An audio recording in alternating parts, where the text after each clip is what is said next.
पिठा केतरा पिठा मंडा पिठा आरिसा पिठा चकुली पिठा रे केतरा कोना तो बो को पचारी जा से निहांती जानी आयो रे मां बड़ा हरामी हो बेटा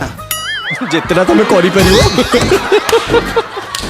तो क्वेश्चन सुनी मते जहा लागुची गणेश आ सरस्वती तो बाखर ट्यूशन होती आयो रे मां तमे भी नाचो को एमती करो तीन जण एमती करो को मु रज सुंदरी हेबी मते जहा लागुची केही लोक न मिलबा को पथे तुमको जज रखछ समझ रहे हो तमठु तो 100 गुना भलो जदि के स्टैच्यू को तीनटा रखी दी थांदा ना से बहुत बढ़िया जज करता बहुत बढ़िया जज करता आयो रे मां फास्ट कहबो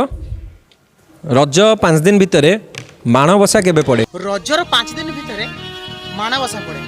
मु आज जाय को पांची रे भी देखि नै तुमको जज कला किएबे तुम पंचायत रे केदिरे जज करथिला ना आयो रे मां जो सुना